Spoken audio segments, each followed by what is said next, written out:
Force, energy and simple machine, class 5th। इस chapter को हमने डिवाइड किया है 3 पार्ट्स में, जिसमें फर्स्ट पार्ट में हम फोर्स के पढ़ेंगे, सेकंड पार्ट में हम एनर्जी पढ़ेंगे, थर्ड पार्ट में हम सिंपल मशीन पढ़ेंगे।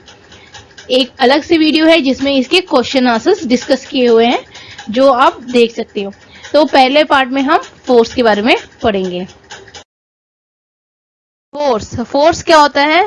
फोर्स को हम हिंदी में बोलते हैं ताकत, यानी कि आपने किस ताकत से कोई चीज को हिला दी है, तो उसका डिफाइन कैसे करा जाएगा? फोर्स को हम कैसे डिफाइन करेंगे?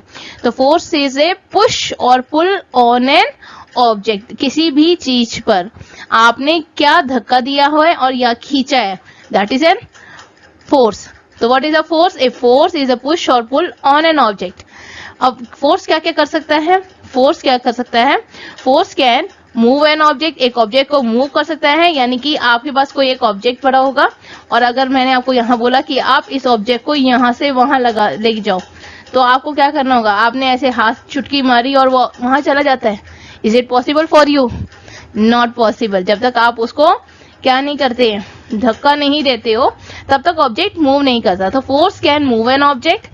इवन एक ऑब्जेक्ट आ रहा है, बॉल आ रहा है, जब कोई बच्चा, आप गेम खेलते हो और बॉल थ्रो करते हो, तो बॉल को आप रोकना चाहो तो कैसे रोकोगे? आप उसे कैच पकड़ोगे। तो you can stop a moving object by applying a force. Now you can also change the speed and direction of an moving object. Moving object का डायरेक्शन को भी चेंज कर सकते हो और स्पीड को भी चेंज कर सकते हो। Is it possible for you to change the direction and speed of a moving object? You can find by yourself one. देखिए किसका आप स्पीड और डायरेक्शन चेंज कर सकते हो। हिंट दे देती हूँ कि आप जो टॉय कार खेलते हो उसमें अगर उसका डायरेक्शन चेंज करना, स्पीड चेंज करना, तो हो जाता है। और भी बहुत सारे एग्जाम्पल्स है, you write the example in the comment box. No, force can change the shape of an object. Object का शेप को भी चेंज कर सकता है। कौन चेंज कर सकता है? फोर्स। अब फोर्स जो है वो डिफरेंट टाइप्स की है। कैसे है? जो बहुत इंपॉर्टेंट है पार्ट इस चैप्टर का, वो है टाइप ऑफ फोर्स। एक है कॉन्टैक्ट फोर्स। कॉन्टैक्ट फोर्स का मतलब क्या होता है? जैसे मान लो यहाँ पर एक व्यक्ति खड़ा है, means one man is standing here. यहाँ पर मेरी ड्राइंग अच्छी है नहीं, so I am just making a rough diagram. तो यहाँ पर क्या है, एक मैन खड़ा है। अब बोलोगे तो फ्लावर लग रहा है, make it flower by yourself और whatever you want to make it. I just want to make you understand. तो यहाँ पर क्या है, 2 व्यक्ति खड़े हैं, 2 पीपल्स आर स्टैंडिंग हियर। अब ये क्या है, पास में है या दूर है? ये दूर है, ये एक दूसरे के कांटेक्ट में नहीं है। अब कोविड चल रहा है, तो कोविड में क्या कहते हैं, आप मेंटेन करो distance, you should not contact with each other. तो यही चीज है कि डिस्टेंस मेंटेन। तो जो कांटेक्ट यानी कि जो एक दूसरे के साथ होता है, यानी टच के साथ अगर आप मूव करते हो, यानी यहाँ में ये दोनों टच हो गए, that is a contact force. इस तरह के फोर्स को, यानी कि जब आप किसी चीज को टच करते हो और जो फोर्स क्रिएट होता है, that is a contact force.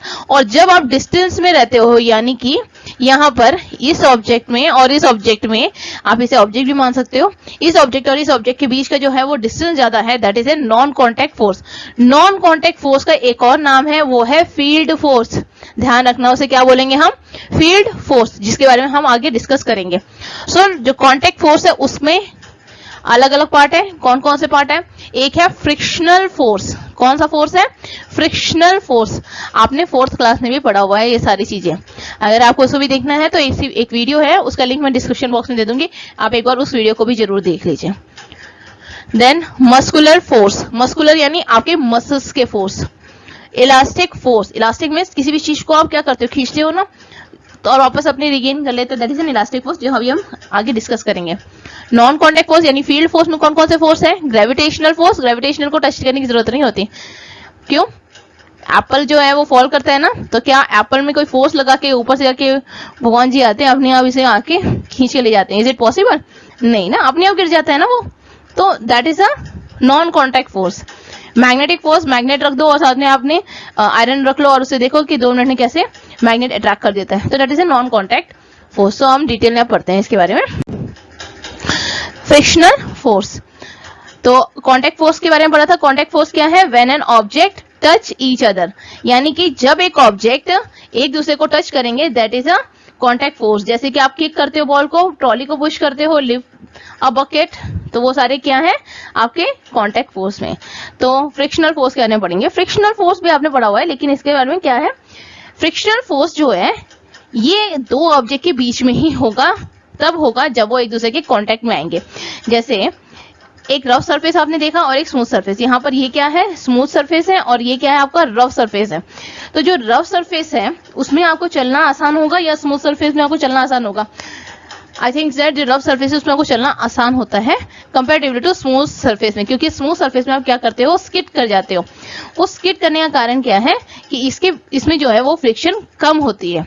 तो जो रफ सरफेस है उसका फ्रिक्शन क्या होता है, ज्यादा होता है, और जो स्मूथ सरफेस है उसका फ्रिक्शन क्या होता है, कम होता है, जिसकी वजह से आप जो स्लिप होते हो वो स्मूथ सरफेस पे स्लिप हो जाते हो। अब ज्यादा फ्रिक्शन भी अच्छा नहीं होता, क्योंकि ज्यादा फ्रिक्शन होगा तो आपकी चीज भी जल्दी खराब होगी। अगर आपको शू को रब करना है, आप अगर रफ सरफेस में करोगे तो आपका जो शू का जो सोल है ना वो जल्दी घिस जाता है, और स्मूथ सरफेस में कम घिसता है।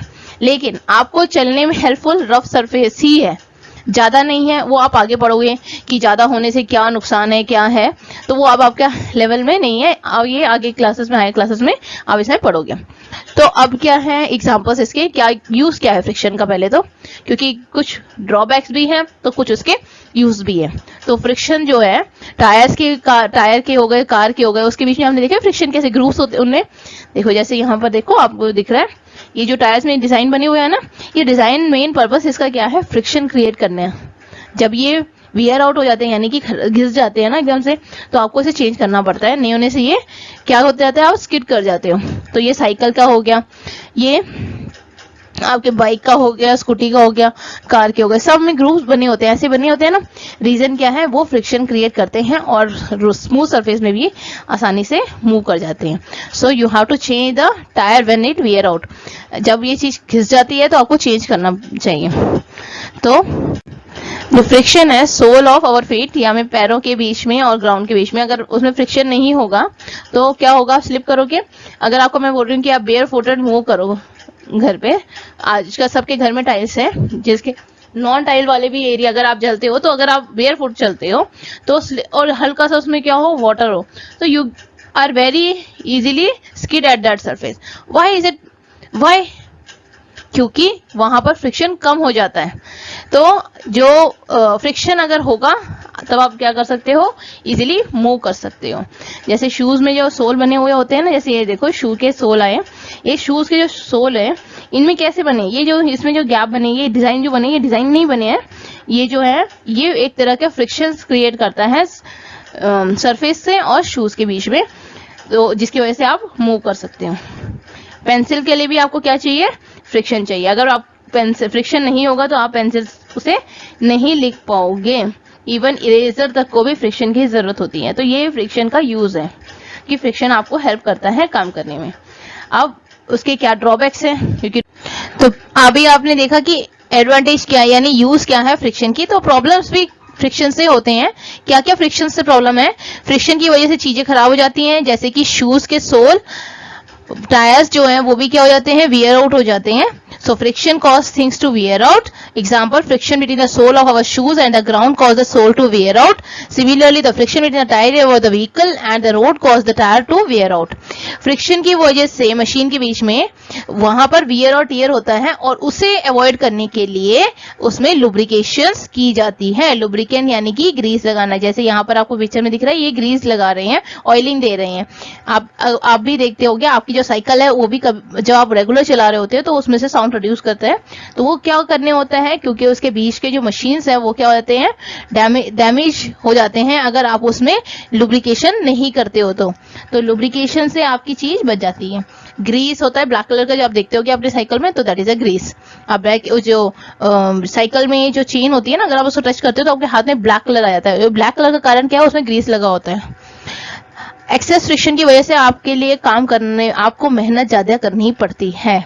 यानी कि अगर आपको एक बॉक्स को स्लाइड करवाना है तो आपका जो एफर्ट लेवल है वो क्या होगा, डबल हो जाएगा। इसीलिए स्नो में चलना हार्ड हो जाता है। फ्रिक्शन की वजह से मशीन पार्ट जो है उसमें हीट जनरेट होता है, और हीट जो है वो मशीन को डैमेज कर देता है। आप भी अगर देखोगे तो आपके जो हीट बॉडी जो रब करते हो अपने हैंड को, तो उससे क्या प्रोड्यूस होता है, हीट प्रोड्यूस होता है। मस्कुलर फोर्स, मस्कुलर फोर्स क्या है, जिस फोर्स पर आप अपना मसल्स यूज करते हो, चाहे वो किक करने के लिए यूज कर रहे हो, एप्पल को पिक करने के लिए कर रहे हो, पेंसिल को पिक करने के लिए, बुक को उठाने के लिए, कोई भी चीज को आप यूज कर रहे हो अपने मसल्स को, that is a muscular force. Elastic force क्या होता है? इलास्टिक की तरह होता है ना, जैसे कोई भी चीज को आप खींचते हो और वापस वो अपनी जगह पर आ जाता है, तो हम उसे क्या बोलेंगे? Elastic force. यानी कि आपने रबर बैंड में अगर एग्जांपल के लिए, तो रबर बैंड को आप स्ट्रेच करते हो, थोड़ी देर के अंदर रबर बैंड क्या हो जाता है? वापस अपनी पोजीशन में वापस आ जाता है। तो इसका मतलब क्या है? उसमें कौन सा फोर्स है? Elastic force. तो अगर हमने इलास्टिक फोर्स को डिफाइन करना है तो कैसे लिखोगे? द रबर बैंड नहीं, यहाँ पर क्या लिखोगे? The object. रबर बैंड कोई भी लिख सकते हो आप, क्योंकि कोई भी ऑब्जेक्ट हो सकता है। कौन सा ऑब्जेक्ट? जो कि एक्सर्ट करता है फोर्स, यानी वो एक्सर्ट करता है फोर्स को अपोजिट डायरेक्शन यानी उल्टे डायरेक्शन में, इन द किसमें? The object exert a force in the opposite direction of the applied force. जिस जगह पर आपने अप्लाई करा है उसके अपोजिट डायरेक्शन में होता है। यानी कि आप कोई भी चीज, रबड़ को आप क्या करते हो? दोनों को, जैसे आप रबड़ यहाँ पर आपने ले लिया, ये रबड़ है, आप इसे खींचते हो ना, आपने यहाँ से यहाँ पर आपने एक साइड पकड़ा और एक साइड यहाँ पकड़ा है, तो क्या करा आपने? इसे यहाँ स्ट्रेच करा और इसे यहाँ स्ट्रेच करा, तो आपका डायरेक्शन फोर्स कहाँ अप्लाई हुआ है? अपोजिट इसमें। और इलास्टिक फोर्स ने क्या करा? कौन सी तरफ उसे वापस लेके आया? इधर लेके आया, यानी कि इसने अपोजिट डायरेक्शन पे अपना फोर्स लगाया, तो उसे हम बोलेंगे इलास्टिक फोर्स। तो इलास्टिक फोर्स कहाँ कहाँ है? बो स्ट्रिंग में है, rubber band, bungee jumping. Bungee jumping यहाँ पर मैं एक आपको वो दिखाती हूँ, इमेज दिखाती हूँ जिसमें आपको बंजी जंपिंग में दिखेगा इलास्टिक। ये देखिए यहाँ में क्या है? बो है, आप एरो लगाते हो यहाँ पर और उसके बाद इसे क्या करते हो? स्ट्रेच करते हो। तो जब ये स्ट्रेच हो जाता है तो आपने क्या करना है? यहाँ से एरो, फिर इसे एरो आप सही करते हैं, और जैसे ही वो एरो चला जाता है ये वापस अपनी पोजीशन पर गेन कर लेता है। रबर बैंड को भी आप इसे स्ट्रेच करो, वापस अपनी पोजीशन पे। बंजी जंपिंग आजकल ये नया ट्रेंड है कि आप ऊपर से जंप करते हो फिर वापस उसी जगह पर पहुंच जाते हो, that is a bungee jumping. Spring, वापस फोर्स अप्लाई करो या वापस अपनी पोजीशन गेन कर लेता है। So these are the elastic force. Field force यानी non contact force. Non contact force अभी हमने पढ़ा कॉन्टैक्ट फोर्स। कॉन्टैक्ट फोर्स में हमने क्या क्या पढ़ा था? मस्कुलर फोर्स पढ़ा था, friction force and elastic force, ये तीनों हमने इसमें डिस्कस करे। अब फील्ड फोर्स बोलेंगे, और नॉन कॉन्टैक्ट फोर्स में कौन कौन से फोर्स हैं? ग्रेविटेशनल फोर्स और मैग्नेटिक फोर्स। ग्रेविटेशनल फोर्स का मतलब क्या होता है? जो अर्थ की ग्रेविटी की वजह से हो उसे हम बोलेंगे ग्रेविटेशनल फोर्स। इस ग्रेविटेशनल फोर्स की वजह से क्या है? जो भी चीज आप अर्थ के ऊपर फेंकते हो या फिर जो भी चीज अर्थ पे होती है वो अपनी तरफ खींच के रखती है। जैसे कि अर्थ का जो एटमॉस्फेयर है ना, उसको भी ग्रेविटी की वजह से वो अर्थ के साथ है, अदरवाइज नहीं होगा। अर्थ की जो force of gravity also exist on moon, moon में भी एग्जिस्ट करती है, बट वो इतनी स्ट्रांग नहीं है जैसे कि अर्थ की है। और इसका कारण क्या है? मून जो है वो छोटा है किससे? अर्थ से। और एक बताते, जैसे अब मान लो ग्रेविटी में आप कोई भी ऑब्जेक्ट है, जैसे एक बॉल को आपने ले लिया, ये एक बॉल है, आप बॉल को थ्रो करते हो आपके डायरेक्शन में, तो वो नीचे क्यों नहीं आता? नीचे आना चाहिए, सॉरी, वो नीचे क्यों आ जाता है? क्यों आता है नीचे? आप उसे ऊपर से जाते हो और ऊपर से जाके धक्का वापस दे देते हो कि जाओ नीचे चले जाओ, ऐसा तो नहीं होता ना। वो अपने आप ही जाते हैं वापस, अपने थोड़ी देर के अंदर अपने आप वापस नीचे आ जाते हैं। कोई भी चीज आप फेंकते हो धीरे धीरे, देखो जितनी भी जोर लगा के फेंको, एंड में क्या होगा? वो वापस नीचे ही आ जाएगा। ये है अर्थ की ग्रेविटी की, ये जो भी चीज होती है वो अपनी तरफ खींच लेती है, तो दैट इज अ ग्रेविटी। और इसमें इसको टच भी करने की जरूरत नहीं है, उसी को जाके अर्थ जाएगा, अर्थ की ग्रेविटी जाएगी और आके वापस भी बॉल को लेके आएगी, ऐसा तो नहीं होता ना, अपने आप ही आ जाती है। तो ये है फील्ड फोर्स। अब दूसरा जो फील्ड है वो है मैग्नेटिक फोर्स। मैग्नेट आपने ले लिया और यहाँ पर बहुत सारे पिन रख दिए, आयरन के रख दिए, तो अपने यहाँ पे आ जाएगा ना, आपको लाके उसके साथ चिपकाने की जरूरत नहीं है। आप ट्राई करके देखना, छोटा सा मैग्नेट लेना और आयरन ऑब्जेक्ट को रखना, तो देखना वो अपने आप ही अट्रैक्ट हो जाता है। तो ये भी फील्ड फोर्स ही है। तो दो तरह के फील्ड फोर्स है, कौन कौन से हैं? एक है, तो यहाँ पर देखो मैग्नेट दिया हुआ है, आप यहाँ पर इसे भी एक बार देख लो अच्छे से। मैग्नेट, जैसे कि मैग्नेट में पिन लगा हुआ है, चाबी लगा लो, लो मेटल की चीज ले लो, तभी वो अपनी तरफ खींचेगा। So next is work. What is work? तो it refer to an activity, यानी कि वर्क आप तभी कर सकते हो जब आपने फोर्स लगाया है। और आपने फोर्स लगाया तो आपने काम कर लिया, ऐसा नहीं होता। आपने जैसे फोर्थ क्लास में पहले ही पढ़ा था कि आप वॉल को पुश कर रहे थे और वॉल मूव नहीं कर रहा था। मूव नहीं करने का मतलब कि उसमें कोई मूवमेंट नहीं हुई, वो वर्क को तब तक नहीं माना जाता जब तक उसमें मूवमेंट ना हो। तो इसलिए जब आप कोई भी चीज पर फोर्स अप्लाई करते हो और उस फोर्स की वजह से उस ऑब्जेक्ट में मूवमेंट आती है, देन हम बोलोगे work is said to be done. तो इसलिए आप अगर सो रहे हो, मतलब आपने कोई काम नहीं किया, पढ़ रहे हो तो भी कोई काम नहीं किया, अब आप मम्मी बोलेंगी बेटा कुछ काम कर ले, तो आप बोलते हो ना मम्मी पढ़ लिया, तो बोलते क्या काम करा, यही काम करा है कि वर्क का जीरो, कोई काम नहीं होता। तो वर्क का मतलब ये होता है कि आपने अप्लाई करा फोर्स और उस फोर्स की वजह से मूवमेंट हो उसमें, then it is considered as a work. So if you like my video, subscribe it, share and इसके जो पार्ट 2 है वो जरूर देखिए। पार्ट 2 में हम डिस्कस करेंगे एनर्जी के बारे में। आपने ये सारे जो टॉपिक जो हैं वो फोर्थ में पढ़े हैं, एक बार फोर्थ की वीडियो जरूर देखिए जिससे कि आपको ये आसान हो जाए समझने में, क्योंकि उसमें और अच्छी तरह से, क्योंकि छोटे हैं कम थे तो उसमें ज्यादा अच्छी तरह से समझाया गया है, ये थोड़ा सा और अपर लेवल का है। तो अगर आप वो छोटे छोटे वीडियो देखोगे आपको अच्छी तरह समझ आ जाएगा।